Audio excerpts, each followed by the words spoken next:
En esta mañana quisiera que reflexionáramos sobre un aspecto sobre el que no reflexionamos mucho,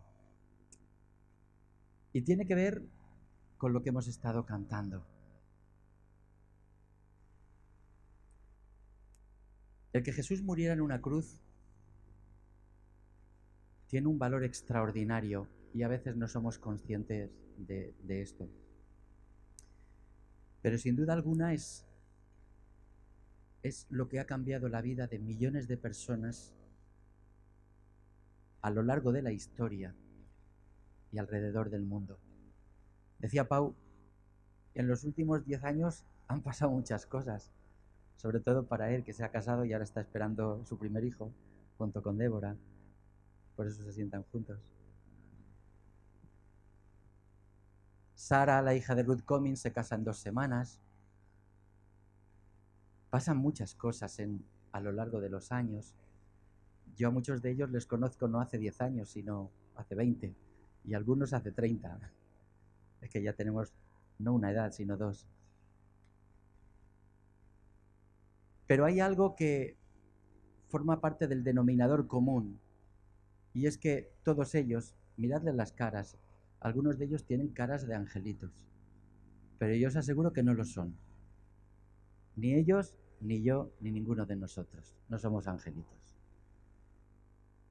Somos hombres y mujeres normales y corrientes que, eso sí, un día reconocimos nuestra culpa. Sobre eso que quisiera que reflexionáramos en esta mañana. Yo sé que el tema de la culpa no es algo que esté muy al orden del día. En una sociedad en lo que predomina la aculpabilidad, nadie se siente culpable de nada. Es cierto que hubo un tiempo en que nos querían hacer sentir culpables de todo. Y por esto creo que en el tema de la culpa hay mucho de desmedida. Mucho de desmedida. Mirad, cuando yo era niño, me hablaron acerca de un Dios y me lo presentaron de tal manera que las 24 horas del día me sentía culpable delante de él. Y no había nada que pudiera remediar aquella culpa. Ir hacia Dios en aquella época, cuando era niño, me daba miedo, porque me sentía culpable de todo. Y parecía que no hacía nada bien en mi vida. A veces nos han puesto delante una distorsión de Dios. Y esa distorsión ha hecho que o bien le tengamos miedo, o bien no tengamos ni pizca de ganas de acercarnos a Él, o bien todo lo contrario, porque también es cierto que a veces nos han presentado un Dios tan sumamente bueno, que no culpa a nadie de nada. Y al final todos vamos a ir al cielo, porque claro, sería muy cruel de parte de Dios pues que algunos no fueran al cielo, que algunos no fueran a estar en su presencia. Esto es lo que a veces se conoce como el buenismo. Pero fijaos, si Dios fuera así, no existiría tampoco la justicia. Y cuando uno lee profundamente la palabra de Dios, descubre un Dios que es amor, pero que también es justo. Y todos nosotros reconocemos que la justicia es algo muy importante en nuestra sociedad.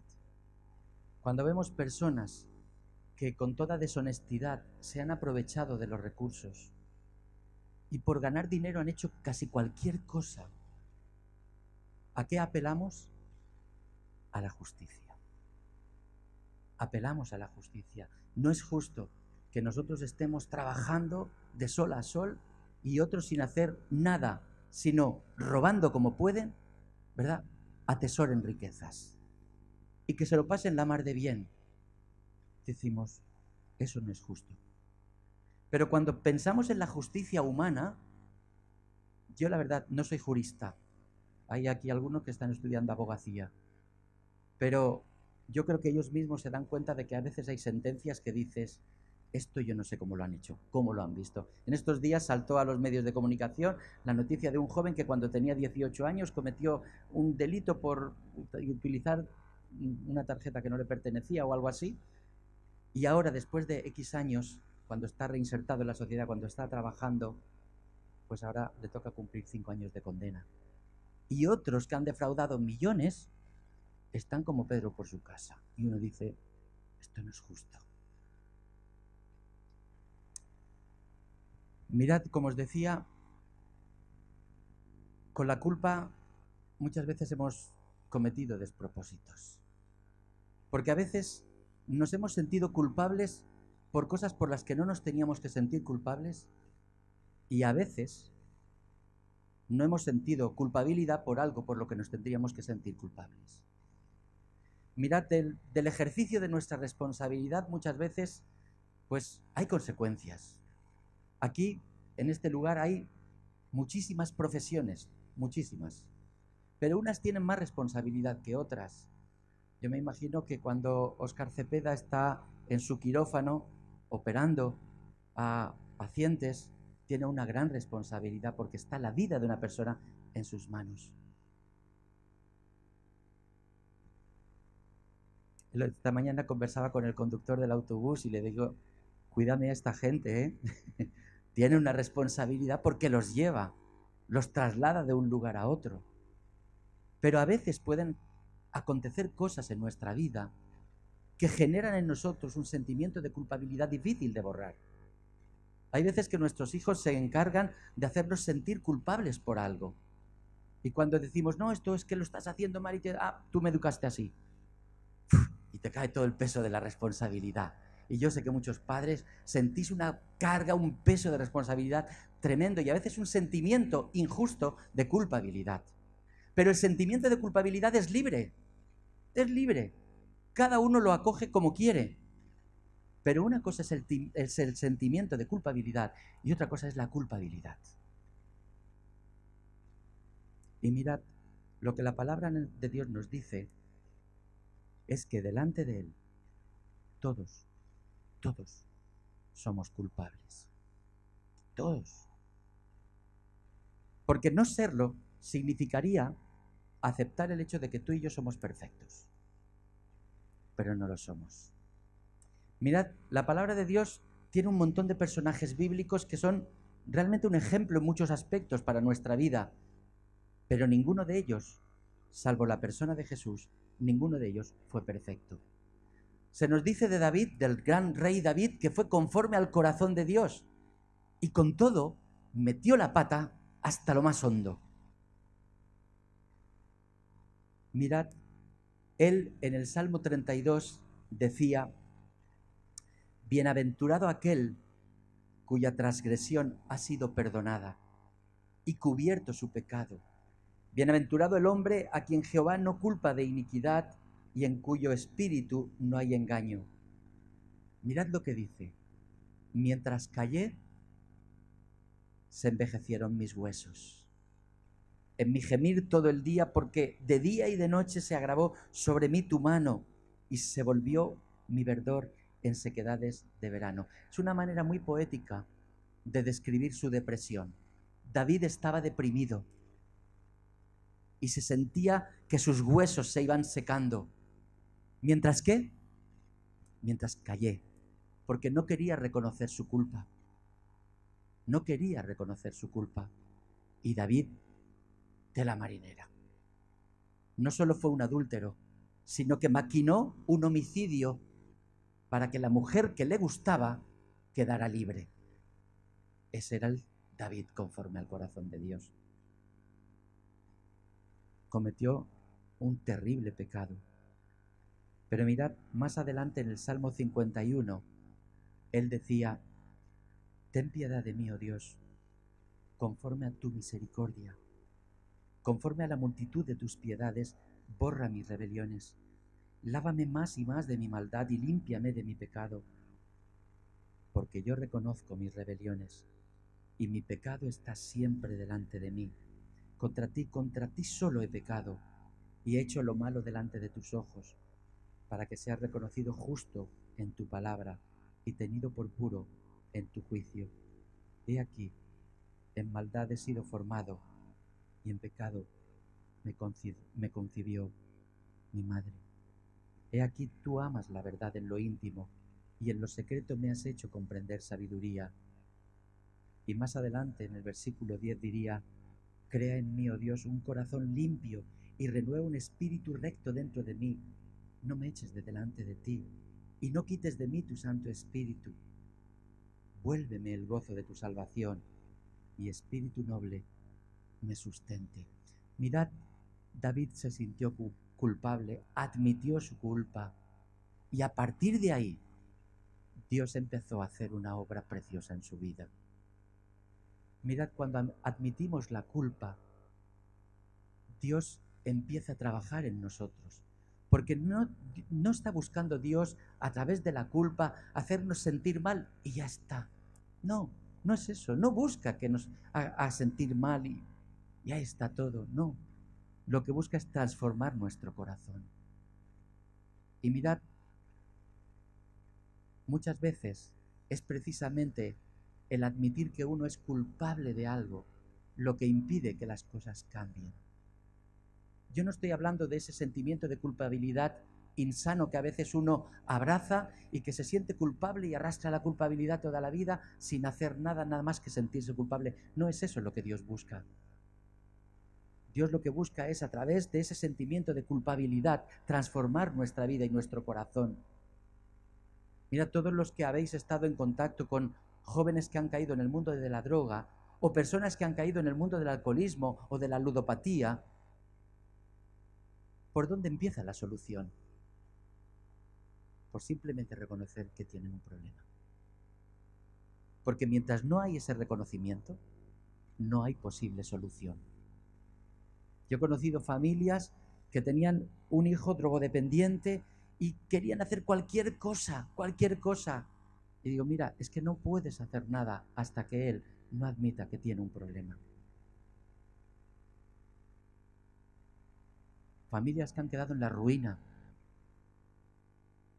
porque amaban a ese hijo y darían cualquier cosa porque se recuperase, pero no había una admisión de la culpa, no había un reconocimiento de decir, soy culpable, es decir, tengo un problema, he caído en esta trampa. Y esto es lo que sucede hoy en día en nuestro país. ¿Cuántas cosas están funcionando mal porque se ha instalado la culpabilidad? No, yo no soy culpable. Sufrimos un poco el síndrome de Adán y Eva. Cuando fue a buscar Dios a Adán, ¿pero qué has hecho? Y dice, no, la mujer que me diste. Y cuando fue a la mujer, dice, no, la serpiente que me engañó. Y la serpiente miró al lado y no encontró a nadie. Porque nadie quería asumir la culpa. Pero delante de Dios nos dice la palabra del Señor que todos somos culpables. Mirad, el pueblo judío se sentía un pueblo privilegiado porque era el pueblo de Dios. Con lo cual, sentimiento de culpa, ¿para qué? Si Dios era su Dios. Pero Pablo trató de dejárselo muy claro al pueblo de Israel. Y en el versículo 23 del capítulo 3 de la carta a los romanos, Pablo dice que Dios, por medio de la fe en Jesucristo, hace justos a todos los que creen. Porque más tarde, en el capítulo 6, dice que todos somos culpables. Todos hemos pecado delante de Dios. Y dice que el precio del pecado es la muerte. Y entonces, si uno se quedara ahí, diría, efectivamente, como para no tenerle miedo a Dios, hay una muerte, hay una condenación. ¿Pero es eso lo que Dios quiere para el ser humano? En absoluto.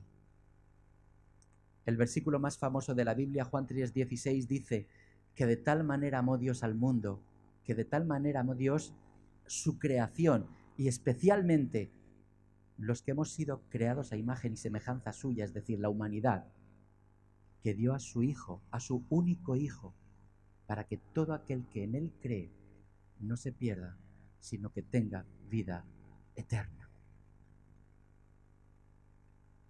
¿Qué hace Dios con la culpa? Pues algo tan sencillo como borrarla cuando somos capaces de admitirla.